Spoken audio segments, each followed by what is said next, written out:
Hello, everyone. My name is Nicholas Hill, and welcome in to the Instant Review podcast, where we discuss weekly NFL news, injury reports, fantasy football, upcoming game predictions, sports betting lines, and much more related to what's going on around the National Football League. Stick around to hear about what our analysis is on the latest from the National Football League. All right, so week 2 is almost over. We are recording this during the Lions-Packers Monday Night Football game. Surprisingly, the Lions lead 17-14 at halftime. So, with all the new faces that have emerged around the league, we are here to share a brief recap of week 2. We have our NFL news analyst, Leon Taroun, to tell us some key points. Nick and Anu, thank you for having me back on the podcast. A lot of week 2 action highlights that stood out to me. Here is my analysis. First off, the Tennessee Titans defeated the Seattle Seahawks in overtime with a score of 33-30. Derrick Henry had a monster game with 182 yards on the ground and 3 touchdowns along with 55 receiving yards. Henry put the team on his back and ran through the Seattle defense while defeating them at home.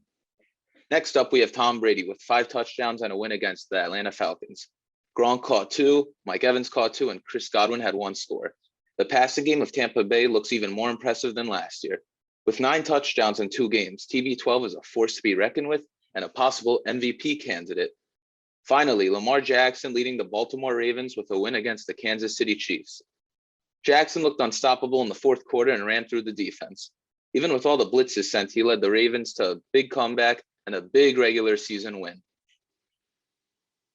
Yeah, so, obviously looking at that Chiefs-Ravens game from last night, we see that Lamar Jackson finally gets his first win over the Kansas City Chiefs.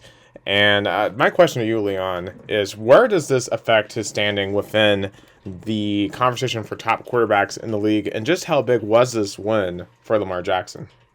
I think this win was very big for Lamar Jackson and a big statement within the AFC. These are 2 playoff teams, but Kansas City is usually the team that is considered to be at the top of the pack.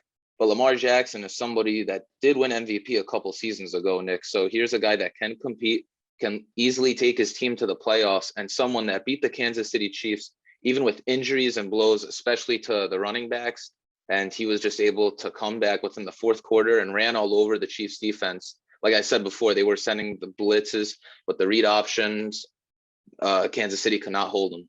The fact that Tom Brady is able to carve up an opposing defense at the age of 44 with his arm is literally everything. The ability to play with his legs outside of pocket and deliver a pre-scramble for a first down is even better. What do you think about Tom Brady and about his performance? I think Brady is just looking unstoppable. They even look better than last year. Last year, they won the Super Bowl easily against Kansas City, but now they just look even better. When you're keeping 11 starters on the offensive side of the ball as well as the defense, you're likely to build on that team chemistry and to continue to put up results, especially if you're a top playoff team. This deep passing attack that Bruce Arians created has benefited Brady a lot within the passing game. And the running game with Ronald Jones, Leonard Fournette, and Giovanni Bernard has helped him find that balance. But they're dominating in the passing game. And Brady, at 44 years old, might be looking better than ever. He might even win MVP this year. 9 touchdowns in 2 games. That's a very great start for him. So obviously, with all these great performances that we saw yesterday, we're going to go around the podcast and ask who everyone's player of the week is. Starting with you, Leon. Who impressed you in week 2? I think this win was very big for Lamar Jackson and a big statement within the AFC. These are 2 playoff teams, but Kansas City is usually the team that is considered to be at the top of the pack. But Lamar Jackson is somebody that did win MVP a couple seasons ago, Nick. So here's a guy that can compete, can easily take his team to the playoffs, and someone that beat the Kansas City Chiefs, even with injuries and blows, especially to the running backs. And he was just able to come back within the fourth quarter and ran all over the Chiefs defense. Like I said before, they were sending the blitzes with the read options. Kansas City could not hold them. So obviously, with all these great performances that we saw yesterday, we're going to go around the podcast and ask who everyone's player of the week is. Starting with you, Leon. Who impressed you in week 2? Definitely Derrick Henry. I know he's on your team, the Tennessee Titans, but over 200 scrimmage yards, 3 of those touchdowns that he had coming in the second half. And Tennessee really fighting back against Seattle, beating them at home. So we know how big it is in Seattle with all their fans, but Tennessee really battling back, Ryan Tannehill also led them through overtime, and Randy Bullock kicking the game-winning field goal. Tennessee proving that week 1 was just a fluke and that they're on their way back to the postseason and maybe a big run with Julio Jones and A.J. Brown. That offense looks like they can make some real damage in the playoffs. It was a giant relief as a Titans fan, and Derrick Henry is probably becoming my favorite Titan of all time. But for my player of the week, I wanted to go with a different Derek.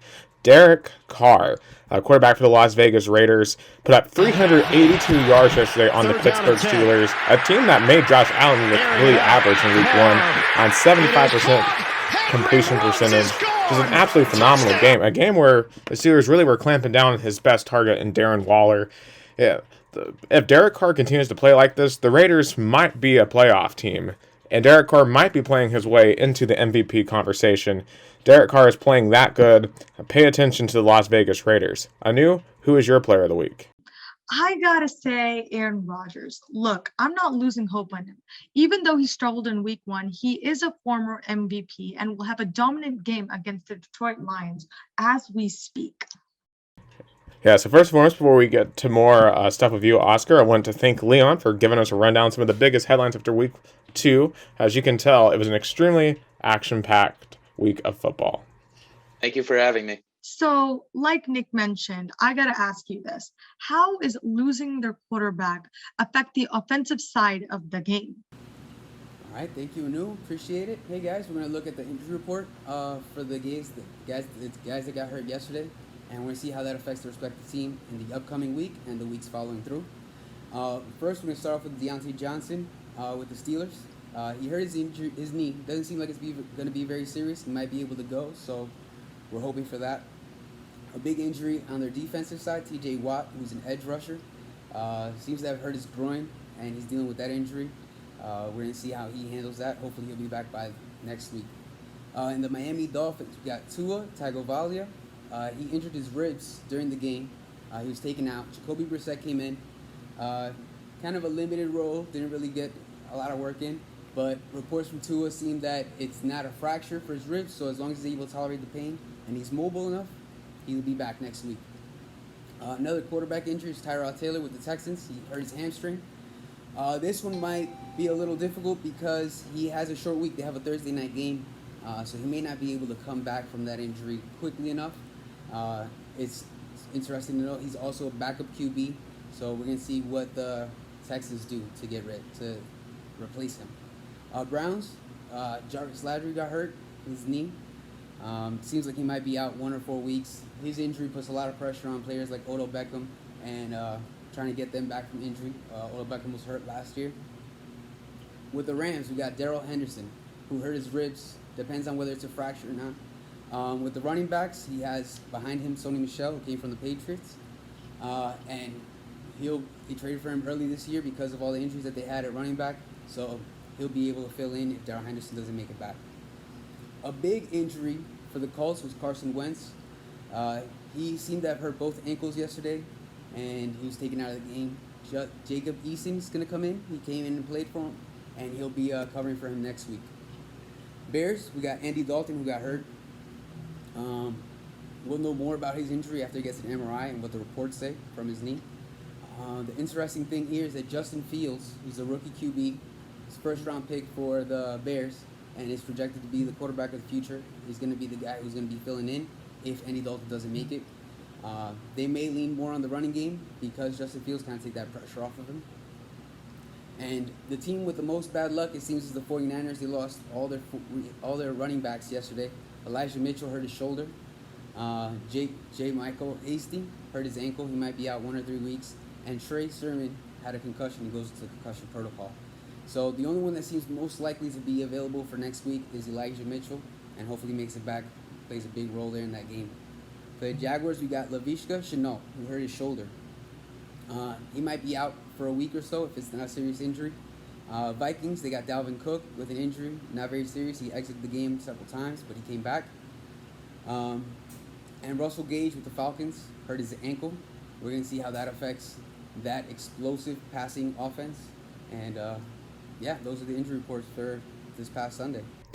Yeah, the team I really want to focus on here in this injury report is the Miami Dolphins. I mean, they got absolutely ran out of their own stadium yesterday by the Buffalo Bills, 35-0, and a big reason for that was the loss of Tua Tagovailoa very early on in that game, and it forced them to play Jacoby Brissett for the majority of their game, their backup quarterback, and he really, really struggled. And he's had some talent in the past. He had some good games for the Indianapolis Colts in relief of Andrew Luck a couple of years ago, but obviously, just going off what happened yesterday, do we think the Dolphins can be successful with Jacoby Brissett long-term if Tua cannot return? It's possible. It's possible that it keeps him going. He is one of the better backups in fantasy football. So we're hoping it might affect a little bit on the receiving side, on the passing side, simply because he's not really known for being a great passer. He's more about using his legs, getting around, moving around.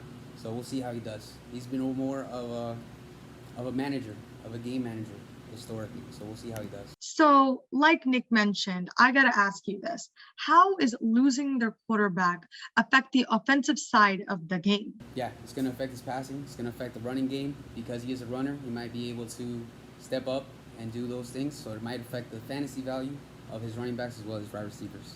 Mine. Let's shift over to fantasy football with you, Oscar, and recap who had big fantasy football games in week 2. All right. Here we go. We got Derrick Henry coming in on the top. He had 35 carries for 182 yards, 3 touchdowns, 6 receptions, and 55 yards. He was a big key performer in the Titans beating the Seahawks at home. He played a big role there. It was great to see him put up those numbers. Kyler Murray, he also surpassed a lot of expectations, 29 passes for 289 yards. He threw for 4 touchdowns and ran for 1 while he was rushing for 20 yards. Lamar Jackson, great game against the Chiefs.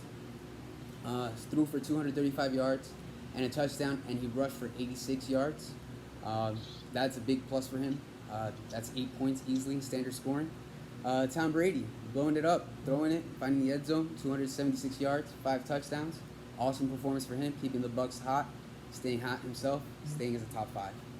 Daniel Jones coming in from the Giants. Total left field, seeing somebody coming in real good. Jersey doing something right.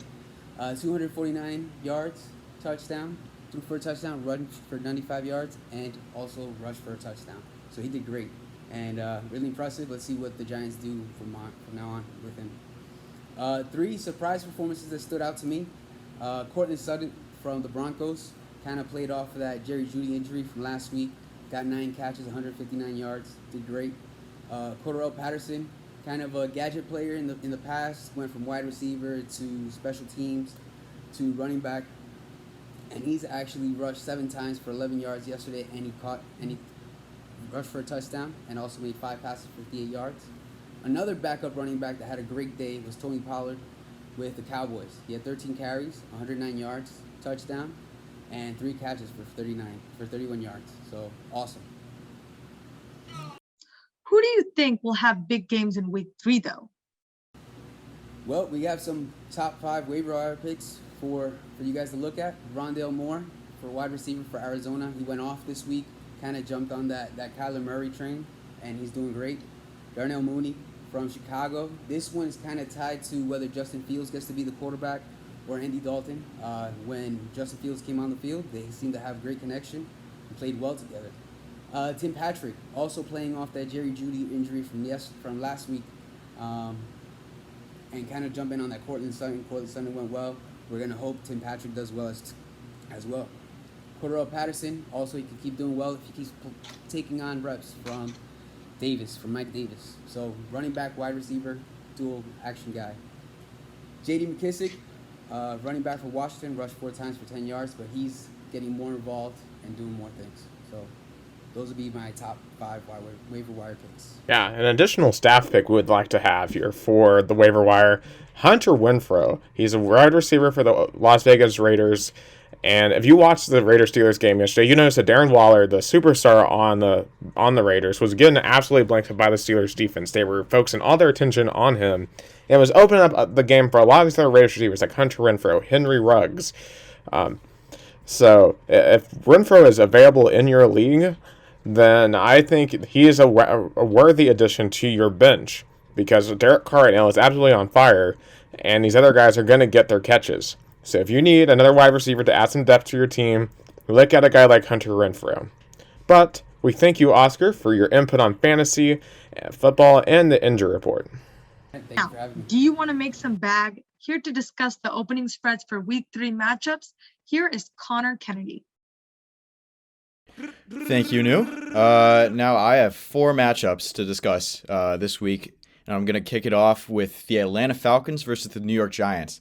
The Giants are favored by 3.5 points, and the over-under is 48.5 points. Now, both of these teams are going into this matchup 0-2. Both their defenses are pretty bad, with their offenses being pretty middle of the pack. Personally, I trust this Giants team to win this game more than I do the Falcons. Daniel Jones played pretty well last week despite losing to the Washington football team.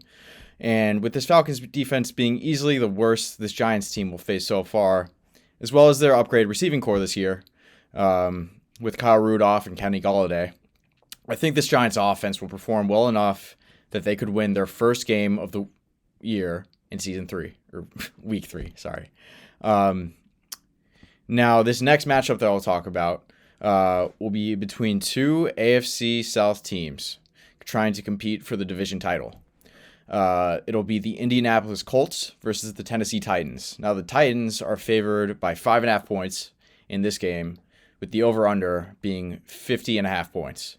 Now, how the Colts will perform in this game will depend largely on Carson Wentz and if he'll be out there active in this game. Now, his durability was a big question in the preseason, and that has come up again with him going down in week 2. If he doesn't return in time for this matchup, then Jacob Eason will be QB1 for this game. And personally, if that happens, I'm writing off the Colts for this game, like immediately. However, if Carson Wentz is active for this game, he'll need to show that he can settle in more with this Colts offensive system than he was settled in those past couple weeks, as well as try and show that 2020 season, his last with the Philadelphia Eagles, wasn't a fluke, and that he could come back to at least some amount of performance that he was with the Eagles, with those playoff teams from 2017 through 2019. And if he can prove that, I think they can pull off the upset in Indy, especially since I think the team top to bottom is probably the most solid out of this matchup, especially with the suspect Titans defense, which, hasn't really improved since last season. However, I'm going to go with the Titans to win this one, as their offense is starting to gel well after that, 33-30 defeat of the Seattle Seahawks in week 2. And they're looking to continue that momentum, so I definitely trust them more with this one. Now, this next matchup is going to be the Green Bay Packers versus the San Francisco 49ers. The Niners are favored by 3.5 points in this matchup, and the over-under is 47.5. Now, this, as we talked about earlier, is a banged-up Niner squad already, with 3 of their running backs already injured, as well as some other key pieces of their offense. So this game is going to depend largely on how the Niners can adapt their offense to overcome these deficits. Now, I could see the rookie QB Trey Lance being incorporated more in this game than we've seen the last couple weeks. Incorporating him within the game to, strengthen their ground game with his, dual threat ability. Now, the Packers, they played pretty terribly on both sides of the ball in week 1, with Rodgers throwing 2 picks, playing easily one of the worst games of his NFL career, and their defense not gelling well either. But with the Packers coming off an appearance in the NFC Championship game and a 13-3 record, winning their division, alongside Rodgers' 3rd MVP season, I can see them bouncing back if he returns to that form, as well as if the defense can improve upon their mistakes. Now, the Niners so far are the better team this season, but I would not count out this Packer squad. And with the Niners' injuries, alongside Rodgers being the better quarterback of this matchup, I'm going to go with the Packers on this one.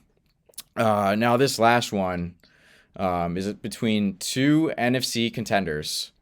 The Tampa Bay Buccaneers versus the Los Angeles Rams. The Rams are favored by 0.5 point, and the over-under is 54.5. Now, Stafford has played well in his first 2 games as a Ram, and their defense is still the best in the league. And the Buccaneers are the reigning Super Bowl champions, of course, and are also currently 2-0 and are firing at all cylinders on both sides of the ball, looking to continue that momentum from last season. Now, I think this will be a more challenging game for this Rams offense, considering there was some blown coverage from the Bears and the Colts these past couple weeks that helped Stafford throw all those deep passes for touchdowns. It'll also be difficult for the Rams defense too. Tom Brady's the kind of quarterback that will get rid of the ball fast and, really trust his receivers. So they're going to need to overcome that kind of quick-paced Bucs offense. However, the Rams can rise up to the challenge of playing a team like the Bucs, who are true Super Bowl contenders, and they can play as well as they have, these past couple weeks. I could see them going 3-0 and proving to themselves as true NFC title contenders. So I'm going to go with the Los Angeles Rams for this matchup. And those are my 4 Week 3 matchups. So I do want to circle around to the first matchup you talked about, the Atlanta Falcons at the New York Giants. These are 2 winless teams that have not looked very good so far. The Giants blew a game last Thursday against the Washington football team. The Falcons have gotten blown out in their first 2 weeks. So when you look at a game like this, where both teams are going to be desperate for their first win of the year to save any semblance of a playoff push they have this season, how do the betting lines get affected in a game like this versus, let's say, a game like the Buccaneers and Rams, 2 teams that are 2-0, and even if one of the teams whichever team loses, they're still going to be 2-1 in a good spot to make a playoff run. Well, like you said earlier, these teams are 0-2, and they're trying to save their season, with a game like this. Personally, I think the Falcons, there's a little less at stake for that team. This is a first-year head coach, and Arthur Smith, and they're entering kind of a soft rebuild. The last couple years with their current quarterback, Matt Ryan, and they're still trying to figure out their identity, so to speak. However, the Giants, on the other hand, this is kind of the final year for Daniel Jones and Joe Judge to really prove themselves. And with a game like this, it's really important for them. And if they can't win their division, which the NFC East has been pretty weak these past couple of years, if they can't overcome the obstacles that they faced these past couple seasons and win their division and go to the playoffs, I think this is the final year for Daniel Jones and Joe Judge with that Giants team. So there's definitely a lot more at stake with them, especially with how they invested in Daniel Jones this offseason. Like I said before, with the new weapons that they brought in for him. I think Joe Judge is going to be really aggressive in this game, calling a lot of plays on 4th downs, being particularly aggressive in those situations. I think the Giants are going to fight harder for this win. So how do you think the injuries to the 49ers running backs will hurt their season? I mean, we've already kind of seen it with, like a team like the Ravens. They've kind of had to scrounge together a bunch of running backs. And I think the running back one this year was an undrafted guy from last year who didn't see the field all that much before this season. Week 2, they bounced back, thankfully. But week 1, that definitely hurt their run game, which is a really important part of that Ravens offense. And I think, while it's not as big a component of this 49ers offense as the Rams offense is, I think, that amount of running backs, I think for any team, is going to hurt quite a bit. And we saw how injuries have hurt the Rams, or sorry, not the Rams, how it's hurt the 49ers quite a bit, especially last year. So they're going to need to depend a lot on Jimmy G and perhaps Trey Lance as well to really carry this team to a win. And it's going to be really tough, especially playing a team like the Green Bay Packers, who are, the reigning MVP is their QB1, and they're hot off a visit to the NFC Championship game. So yeah, their ground game is definitely going to take a hit for sure.